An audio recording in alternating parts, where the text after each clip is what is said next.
অন্তরঙ্গা শক্তির খেলা দেখো। প্যাকেটটা নিয়ে এসছে, গোপাল মা ওরা সব উপরে আছে, আমি দোতলায় আছি, আর নিচের তলায় গোপাল আছে, চাকরি মঞ্চে আছে।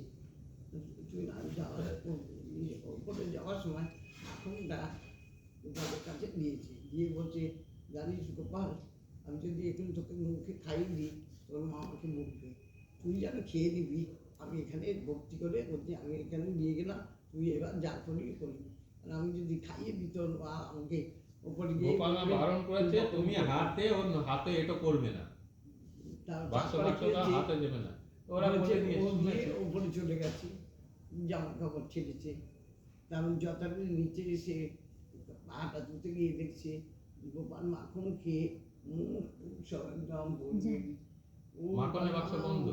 মা চলো চলে এসো, পিঙ্কি দুটো সাই দেখি একটা বিরাট জিনিস ডবল হয়েছে। কি হয়েছে না, গিয়ে দেখবো মাখনটা একদম মুখটা ভরা মুখ মাখন খেয়ে ভক্তি দিয়ে খেয়ে দিয়েছিল। আর বলেছে তোর মা তোকে দিলে বলবে তুই যা পারিস করবি, তোর মা যদি আমি তোকে দিই তাহলে তোর মা আমাকে বলবে, তোমার মা আমাকে বলবে, তাহলে ওই জন্য দেয়নি। গিয়ে দেখছে মাখনটা মুখ ভর্তি করে দিয়ে চলে এসছে। আমি থেকে আবার বলি, বাবা কিরে ভালো কাপড় টাপড় দে, মুখটু পুছিয়ে দেবো না, বের হয়ে গেছে। কি এটা লীলা, সবার সাথে করে সবসময়। এরা সব ওদের বাড়িতে অনেক অনেক লীলা করে এসছে, ভুলে গেছে এবারে।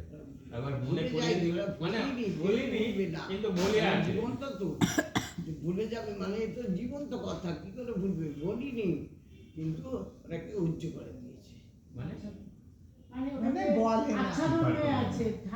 ওইটাই তো বলছি, ভুলে যা মানে আমরা তো ভুলে গেছি বলে তো আচ্ছা দিত, কিন্তু আছে আমরা আচ্ছা দিত, আমাদের ভিতরে ভগবান আছে, আচ্ছা দিত। জিজ্ঞেস করে পরপর পরপর করে তোমার পরপর বাজির মতন ভুলে যাবে, কিন্তু আবার আচ্ছা দিত। আচ্ছা দিত।